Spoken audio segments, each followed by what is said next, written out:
يا مساء الجمال. فيلم النهاردة كله حب ودراما، بس قبل ما نبتدي لو أول مرة تشوفني ما تنساش المتابعة واللايك. المهم الفيلم بيبدأ ببنت صغيرة اسمها ساجي، ودي بيكون عندها ميزة غريبة شوية، وهي إنها مش بتتكسف خالص تعبر عن مشاعرها لأي ولد وسيم بيعجبها. وأول ما حبت زميلها في الفصل راحت قفشته وقالت له على طول، والمفاجأة إنه طلع هو كمان بيحبها. بس يا عيني الحظ كان وحش جدا، وتاني يوم على طول الولد ده حول لمدرسة تانية وسابها مكسورة القلب. وبنشوف السنين بتعدي وساجي بتكبر وشكلها بيتغير، وشعرها ما بقاش ناعم زي زمان وبقى كيرلي عكس أختها التوأم هاي اللي شعرها فضل مفرود. المهم ساجي كانت بتحب جارهم في السر وجهزت له هدية، ويوم ما جمعت شجاعتها عشان تعترف له لقيته هو اللي بيخبط على بابها. بس الصدمة إنه كان جاي يسأل على أختها هاي مش عليها، والموقف ده وجعها قوي وخلاها تحلف 100 يمين إنها مش هتعترف بحبها لأي حد تاني أبداً. بس الوعد ده اتهد أول ما شافت هايان على البحر، وده بيكون شاب رياضي وجذاب جداً وخطف قلبها من أول نظرة. وتاني يوم هايان بيظهر في المدرسة وكل البنات كانت هتموت عليه، بس هو شاور لساجي قدام الكل، وده خلاها تتجمد في مكانها وصحابها بقوا هينفجروا من الفضول. وساجي بكسوف قالت لهم إنها قابلته بالصدفة على البحر امبارح. وبعد كده في الفصل ساجي بتشوف ترتيب الامتحانات ولقت هايان من 100 الأوائل، وده بيديله حق يدخل أوضة المذاكرة الليلية. والطلبة بيقولوا إن اللي بيعترف بحبه في الأوضة دي حبه بينجح أكيد. فساجي يأست لأن درجاتها وحشة جدا ومستحيل تدخل الأوضة دي. وبعد كده في الفسحة ساجي بتكون قاعدة بتتفرج على هايان وهو بيلعب باسكت والبنات حواليه، فقررت تلفت نظره فاشترت له إزازة مية وكتبت اسمها عليها، وطلبت من صاحب الكانتين يوصلها. بس الراجل قال لها إنه عارف هي لمين لأن بنات كتير عملوا كده قبلها. وهي خارجة قابلت صاحبتها اللي شعرها كيرلي هي كمان، ولقيتها شايلة إزازة مية لهايان. وبعد المدرسة ساجي بتروح البحر عشان يمكن تلمح هايان تاني، وبتفضل مستنية في المية. بس اللي ظهر كان ولد تاني خالص، والولد ده بيلاقي تيكت الاسم بتاعها واقع، ولما قميصها بيطير في المية بينزل يجيبه لكنه بيغرق لأنه مش بيعرف يعوم. وساجي شافته وجريت أنقذته وطلعته على الشط وبدأت تعمل له إنعاش CPR. وقبل ما شفايفها تلمس شفايفه فاق فجأة، فساجي اتعصبت جدا وهزقته بكسوف، بس من جواها كانت مطمنة إنه عايش. وتاني يوم بنشوف الولد ده اللي اسمه زوك حول لمدرستها وفصلها كمان، وبتكون رجله متجبسة من حادثة البحر. والمدرس عرفهم عليه وقال إنه أكبر منهم سناً لأنه سقط في الثانوية العامة قبل كده ورجع يعيد السنة. وساجي راحت له وبترحب بيه، بس هو بيكون تقيل وكلامه قليل جداً. والصبح شافته وهو بيعاني بالجبس فصممت تساعده، بس هو رفض لحد ما المشرف زعق لطالب تاني اسمه زيونج وخلاه هو اللي يساعده. وبعد شوية ساجي اتهزقت عشان مش لابسة تيكت الاسم، فكتبت وقالت إنه ضاع، بس الحقيقة إنه كان مع زوك ولسه ما رجعوش. وبعد كده في الغدا ساجي وصحابها جابوا أكل لزوك وفاجئوه بطيبتهم، ولما سألوه هي فعلا ساجي أنقذتك؟ هو سكت، بس ساجي دخلت في الكلام بفخر وقالت أيوة طبعا، وده دلوقتي مديون ليا، يشيل الشمسية ويجيب لي أكل وآيس كريم. وزوك ملقاش مفر غير إنه يوافق. وبعدها بنشوف صحاب ساجي عملوا لها تيكت للاسم جديد، وزوك كان هيرجع لها القديم، بس لما سمع حد بيقول أكيد اللي سرق اسمك ده بيحبك فرجع في كلامه وخبى التيكت في جيبه. وفي الوقت ده ساجي كانت بتأكد لصحابها إن قلبها مع هيان وبس، وفجأة الكورة طارت ناحيتها وخبطتها، وبيكون هيان هو اللي رميها من غير قصد.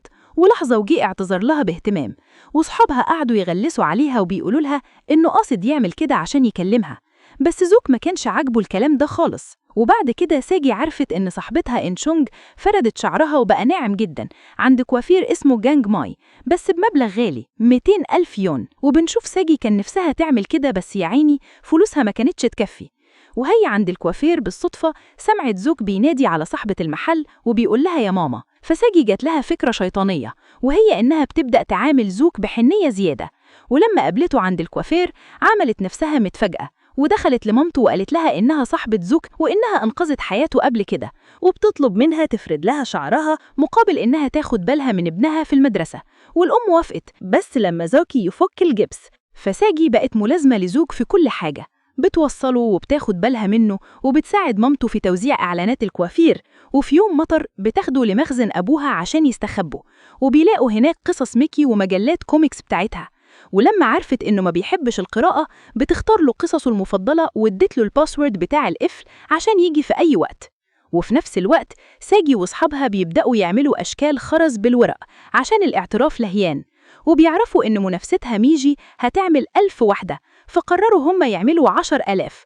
وزوك لما بيعرف بيكون عايز يهرب، بس ساجي منعته وبتخليه يساعدها. وكمان ساجي بتحاول تبدل مكانها مع طالب في أوضة المذاكرة الليلية عشان تعترف لهيان هناك، بس الطالب ده بيرفض وبيزعق لها وقال لها انت فاكرة ان هيان أعمى؟ انت مالكيش فرصة معاه. والكلام ده بيكسر بخاطرها جدا. وساجي بتروح لبيت زوك عشان توصله وهي بتعيط، وبتسيب له برطمان الخرز وبتمشي.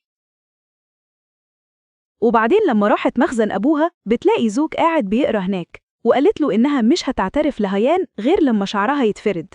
فزوك طلع لها برطمان خرز كان هو بيعمله لها في السر، وقال لها الخرز ده معناه إيه؟ قالت له دي مشاعري ومشاعر صحابي، وحتى لو رفضني هيفضل البرطمان ده ذكرى حلوة.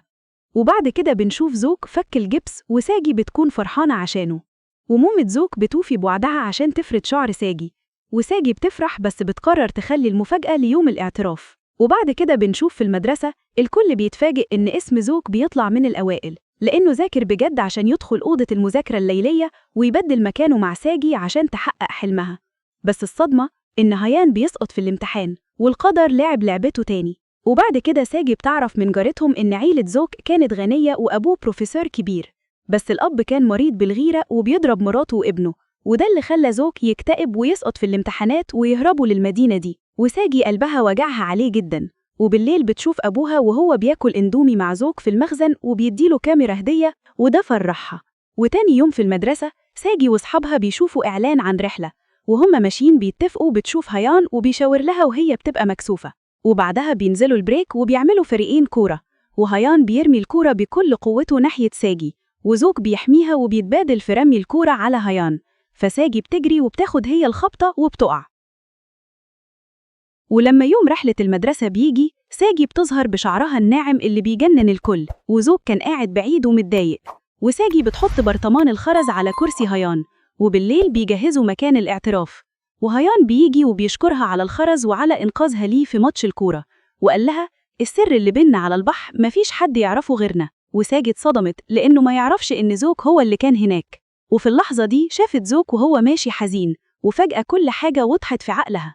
فبتقول لهيان أنا كنت فاكرة إني لازم أتغير وأبقى حلوة عشان تعجب بيا، بس في شخص تاني وأنا معاه بحس إني مش محتاجة أتغير وبكون على طبيعتي. الشخص ده كان طبعاً زوك. وساجي بترجع لأصحابها وما بتحكيش حاجة، بس عينيها كانت بتدور على زوك. وتاني يوم بنشوف زوك وهو بيتهرب منها، بس بالليل راح المخزن ولقاها مستنياه ومجهزة له كتب جديدة. وساجي بتقوله إنها ما اعترفتش لهيان عشان عايزة تركز في المذاكرة، وطلبت منه يجيب لها بونبوناية كبيرة يوم امتحان الجامعة. وتاني يوم في المدرسة ساجي بتشوف زوك مع بنت تانية، فالغيرة ملت قلبها بس بتداريها وبتضحك مع صاحبتها. وبالليل زوك بيروح لساجي عشان يديها البونبون الكبيرة وبيمشي، بس بتوقفه وبتسأله هو ممكن يسيب البلد دي؟ فبيمشي وبيشاور لها لأ. وفي يوم الامتحان زوك لبس لبس دبدوب كبير وفاجئها بهدية وحضنته. وبعد الامتحان ساجي وزوك بيتمشوا وبيروحوا البحر تاني، وبتسأله ليه رميت نفسك في المية يومها؟ بيقول لها إنه كان يائس من حياته، بس لما شافها وهي بتعوم رجعت له الروح. وبيطلع لها تيكت الاسم اللي شايله طول الوقت ده، وقال لها أنا بحبك. وبعد كده بيروحوا. وتاني يوم ساجي بتكلم زوك وبتقوله إنها هتطلع رحلة مع عيلتها، بس بتقوله ما تنساش ميعادنا يوم الحد. وبعدها بتكلم صاحبتها عشان يساعدوها في تحضير حفلة كبيرة على الشاطئ عشان تعترف لزوك بحبها. وفعلا وهم بيحضروا للحفلة ساجي وزوك بيجوا، وساجي بتلخمه عشان ما يشوفهمش. وفي اللحظة دي بتيجي مسج لزوك وبيعرف إن مامته في المستشفى، فبيجري عليها وبيعرف إنها بتدخل في غيبوبة بسبب أبوه المفتري، وأبوه بيصمم ياخدهم ويسافروا أمريكا غصب عنهم. وبعد كده مامته بتفوق وبيتكلموا في الكلام اللي باباه كان بيقوله وهم بيعيطوا. وفي الوقت ده ساجي بتسمع الكلام من ورا الباب، وبعد كده بتمشي وبتكلم زوك في التليفون وهي قلبها بيتقطع. وبتقوله أنا ما بحبكش، إحنا مجرد صحاب ومش عايزة أشوفك تاني، عشان تخليه يسافر ويبدأ حياته وما يضحيش بمستقبله عشانها. وبتروح على البيت. وفي يوم التخرج ساجي بتكون حزينة جدا وهي بتاخد التكريم ومعاه كتاب الذكريات بتاع المدرسة. وبعدها بتروح المخزن وبتلاقي نوتة كاتبها زوك اسمها سجل الحب، وفيها صور ليها في كل حالاتها ومكتوب عليها كلام يجنن، وإنه بيحبها زي ما هي بكل عيوبها. وبعدها انهارت من العياط. وبعد كده بنشوف ساجي بتروح البحر وهي بتعيط، وبعتت له رسالة أنا مش قادرة أعيش من غيرك، تعبانة. فرد عليها وبيقول لها بس انت شكلك زي الفل قدامي اهو. فلفت ولقيته واقف وراها وجريت عليه وحضنته واعتذرت له عن كدبها، وطلع لها برطمان خرز فيه كل ذكرياتهم، واصحابهم طلعوا من ورا الصخر بيحتفلوا بيهم. وانتهت قصة حبهم اللي بدأت بشعر مكوي وانتهت بحب حقيقي. وكده بيخلص الفيلم، وفي النهاية ما تنساش بقى تدعمنا بلايك وتشترك في القناة عشان تشوف الملخصات الجاية واللي أكيد هتعجبك. ونشوفكم المرة الجاية. باي باي.